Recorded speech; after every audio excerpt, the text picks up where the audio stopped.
slept again. That's okay. Breakfast is just about ready. Oh, don't look at me. I don't have any makeup on yet. Now, that's where you're supposed to say, but Rhoda, you look sensational without makeup.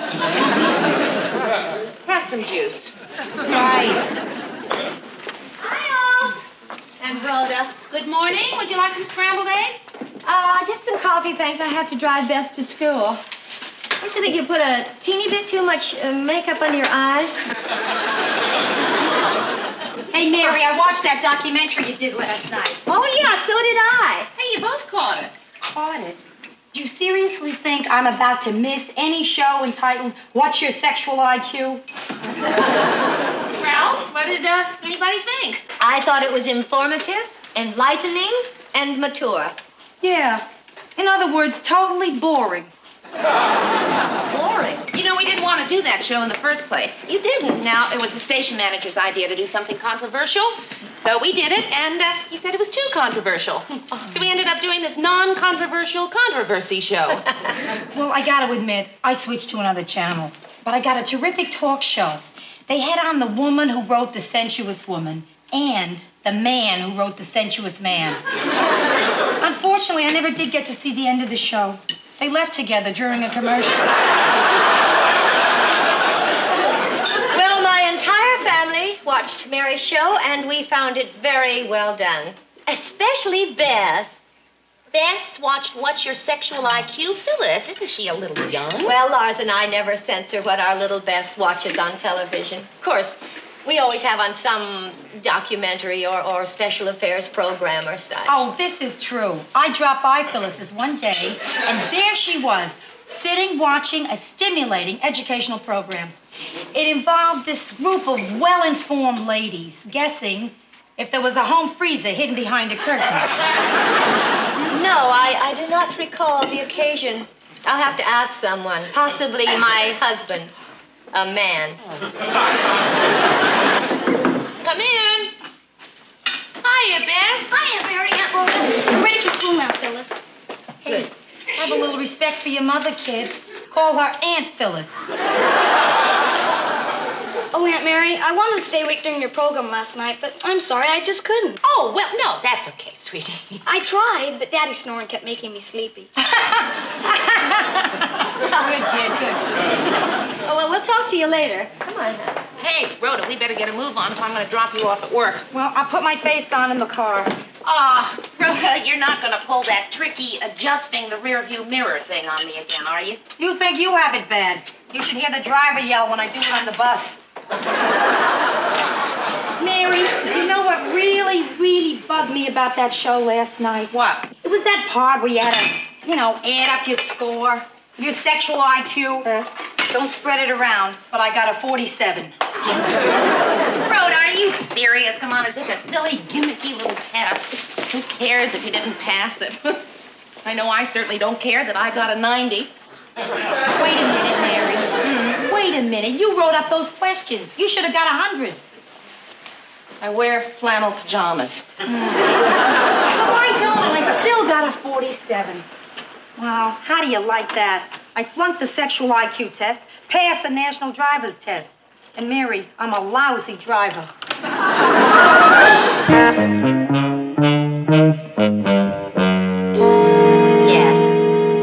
Yes. Well, thank you very much for calling. Goodbye. Well, finally, a normal one. The phone calls this morning have been insane, really insane. What? People reacting to that sex show you did last night? Murray, it was an educational program. Oh, I'm sorry. But yes, people are definitely reacting to that sex show we did last night. So far, it's 9 calls for, 14 against, and 13 obscene. You want me to take the calls for a while? Oh, Gordy, would you? Sure. Oh, thank you.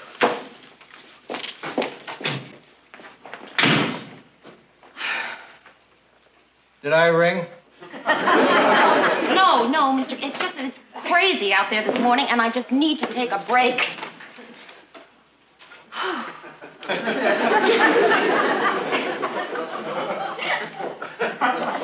In my office? Well, I guess that's a long enough break. break. No, that's all right. That's all right. It's the price I must pay for being such a sweetheart. Just make yourself right at home. Can I perhaps get you a cup of coffee? No, Mr. Grant, I'll just be getting back now. Hey, I thought our show was pretty good last night. Oh, well, thank you, Mr. Grant. I did. Because I got an 88 on it. That's a very good score. I would have gotten 100, but I wear a flannel nightshirt.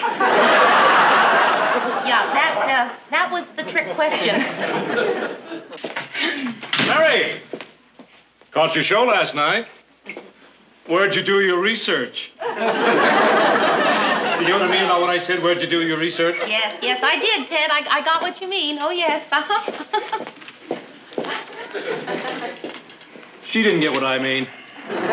Do you get what I mean? Ted, everybody in the room got what you mean. Everybody in the United States of America got what you mean, and everybody thinks it's stupid. Everybody. I knew it'd go over your heads. Hello, newsroom. Yeah, this is Miss Richards speaking. Is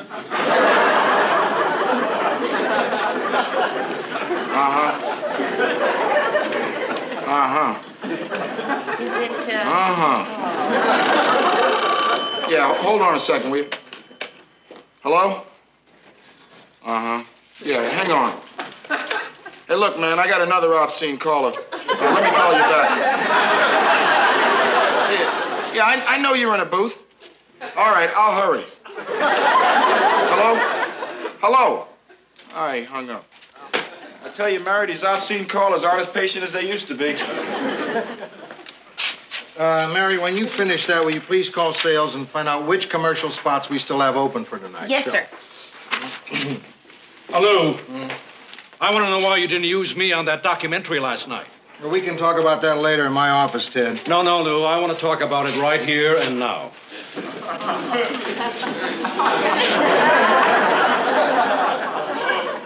Right here and now? Right here and now, Lou.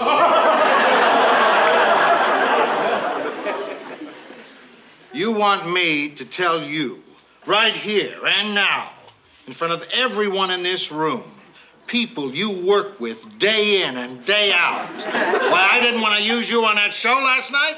No, I don't. I'll take it, newsroom. Yeah, well, I guess Lou Grant was in charge of last night's show. Lou? Yeah. Thanks, Gwen. Hello? This is Lou Grant speaking. Yeah, what can I do for you? Hey, lady, it's really no business of mine what you and your husband, look, I don't know, maybe if you had a couple of drinks, No, wait, look, I don't give that kind of, just a minute. Mary, you want to take this? Lady, I want to wish you all the luck in the world. Sales, please. A documentary on football, that I can't get? Peggy Ann, it's Mary. Can you tell me how many spots we have open on the show tonight? 3, huh? Thank you. Oh, really, did you? 100, huh? That's terrific. Bye-bye. Peggy Ann and sales. Couldn't wait to tell me she got 100% on the test last night. 100? 100?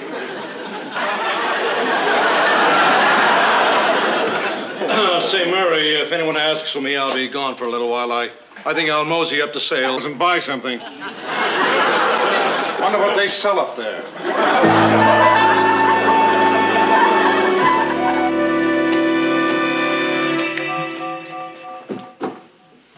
Mary? Yeah? Mary? What happened today? I tried calling at the office and I couldn't get through. Oh, I'm sorry, Phil. It's just the phone calls were driving me crazy. Oh, by the way, did you pick up those things for me while you were shopping? Yeah, I did. Here they are.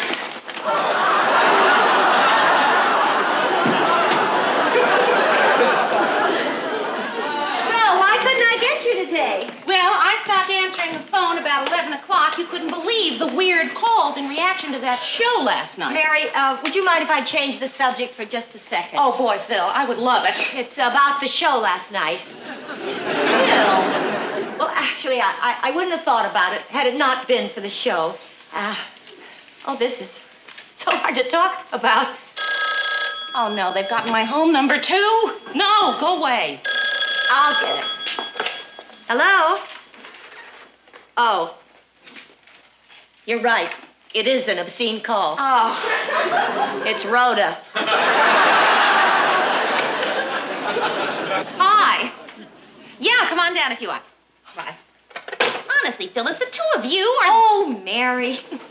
We really like each other. We really do. Except as people. Anyhow, about this other thing, the problem is Beth. Beth? Well, she's growing up now, and Mary, I can barely look at you in the eye when I say this.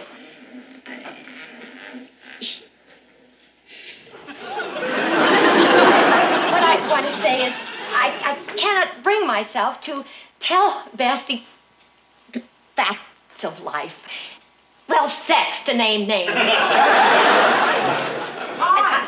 Oh, Rhoda. What? What? We were right in the middle of a very delicate, very complicated... Oh, you want me to leave? I'll leave. So go on. The insensitivity boggles the mind. Phil, why don't you give Bess a book on the subject? A book for what? Oh, teach Beth the facts of life. Are you satisfied? Phil, really, they have a whole bunch of books on the subject. Fertilization, birds, bees, flowers, you know, that kind of stuff. No, bad idea. Why? My parents gave me a whole bunch of those books, you know, on nature and stuff, when I was a kid. And it just confused me. I sort of ended up thinking I had to swim up the Columbia River.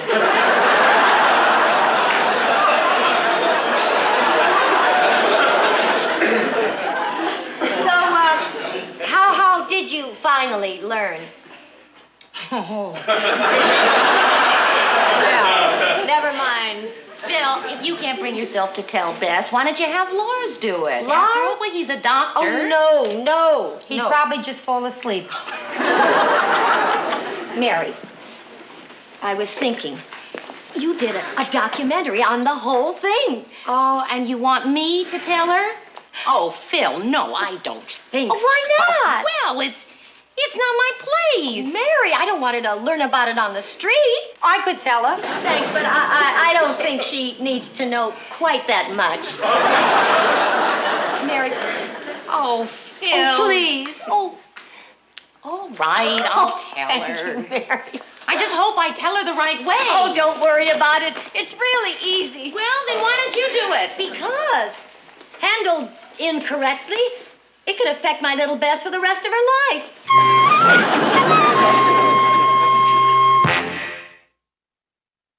Okay, Phyllis, I will tell Bess on Saturday morning. Right, in the morning when it's open and honest and in the shadowless sunlight. 8 o'clock? Phil, could we make it a little less open and honest? I like to sleep late on Saturday. How about 10? Fine, I'll see you then. What? Oh, Phil, I don't think it makes any difference what Bess wears. I'll see you Saturday. Goodbye. Honestly, she is starting to get me so uptight about this whole thing. You know, Mary, about Bess, you could always not tell her. Not tell her? Yeah, well, you got to figure if they haven't shown on Sesame Street, it may not be worth knowing. Hey, yes, Ted Baxter here. I'd like to send a rose. No, miss, not roses, a rose. A single rose. Miss Peggy Ann Watterson, Sales Department, WJM-TV. And I'd like the card to read, in memory of a memorable evening. And charge it to my account, thank you. Say, Mayor, got any more of those 8x10 glossies of mine laying around? Yes, I do. You want the front shot or the profile? Give me the composite. What the heck? Shall I stamp your autograph on it? No, this is for somebody special. I'll do it myself.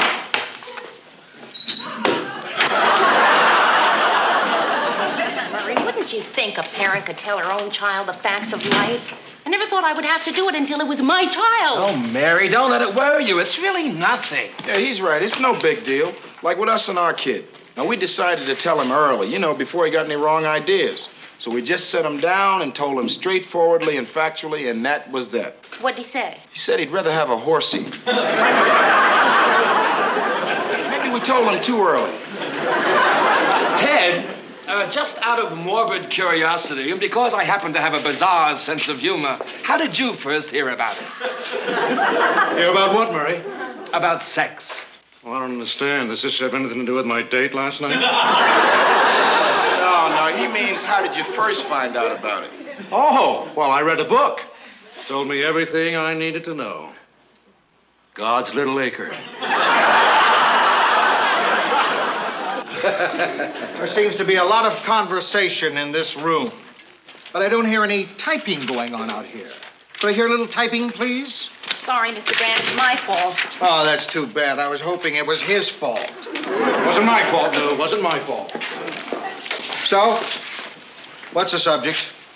The facts of life and how to tell somebody. Is this some date of yours? I could, No, Mr. Grant. It's not you. No, it's not me. Because I figured you know about I that. do, I know. It's a little girl that I know, and... Well, Mr. Grant, you've got 3 daughters. How'd you handle it? Easiest thing in the world. Most natural thing I ever did. What'd you say?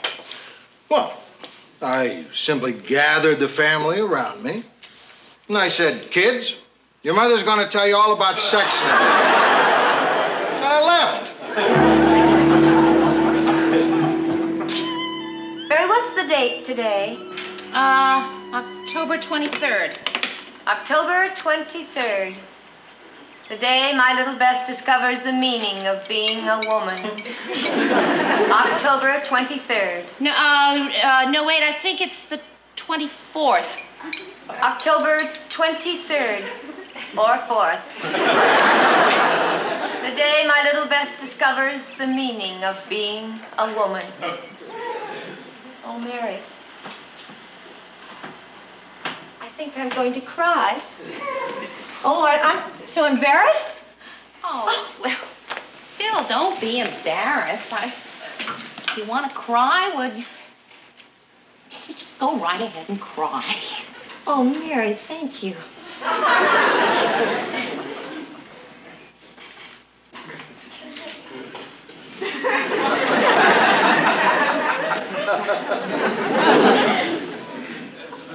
Well, look, Phil, don't feel called upon to cry. Just there for you to do if you care to.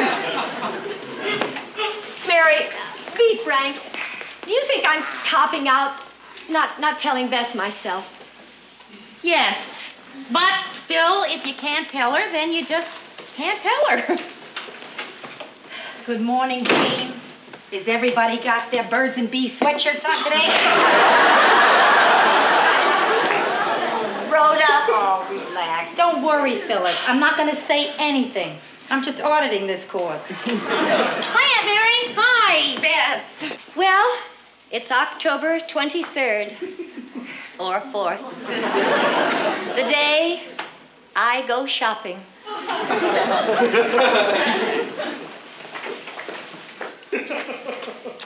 Bye, Phyllis. Goodbye, Beth. Goodbye, Phyllis.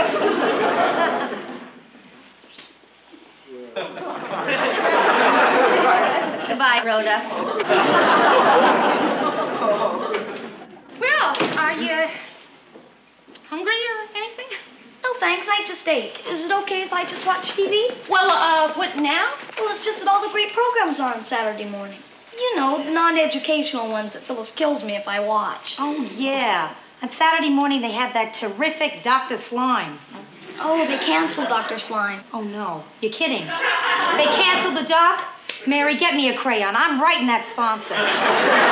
Listen, Bess, maybe later on we could watch some TV, right? Now there are a couple of things that I wanted to talk to you about. Okay, sure.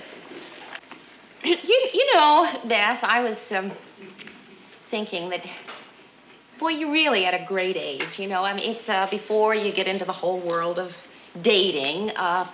But after you've started to look around and notice boys. Excuse me, Aunt Mary. Yes, darling. Well, I don't want to interrupt you or anything, but are you leading up to telling me about love and stuff? Well, yes. Oh, good. Well, because I tried asking Phyllis, but you know how she is. Oh, I know, darling. And that's why she asked me to tell you about sex. Sex?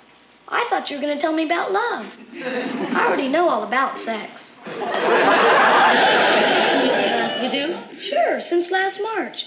Alice and Knott told me while we were ice skating. First, I didn't believe her, but Stephanie Weitzer backed her up. So we all talked it over and took a vote on it and voted it was true. Oh, I'm so glad. For its sake. Well, are there any questions? Well, sex I know about. But the whole thing about love, well, that I gotta know. Because of Howie. The boy I go with, Howie. He's captain of the 8th grade Raiders, and he's the smartest boy in our whole class. He shaves once a week. Really cute. She married? Sorry, force a habit. Well, anyways, Aunt Mary, he loves me, but, well, the thing is, I don't know if I want to love him back or not. Well, Bess, you don't have to love him back if you don't feel it. Well, I kind of feel it, but... What?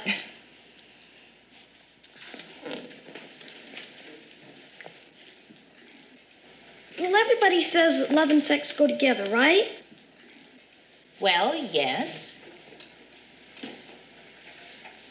So if you love somebody, do you... Oh, Bess, no. Oh, sweetheart, is that what you were worried about? Uh-huh.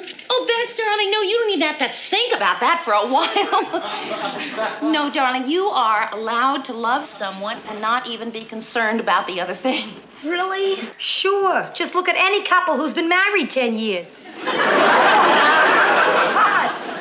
Oh, Aunt Mary, I'm so glad, because he really is nice, and it'll be so nice to be able to love him back.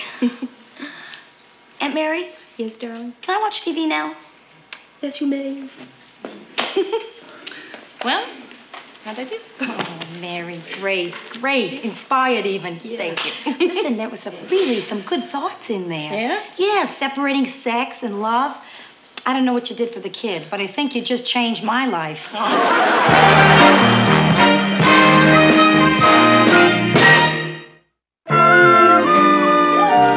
Mary? Hi. Mary? How did it go?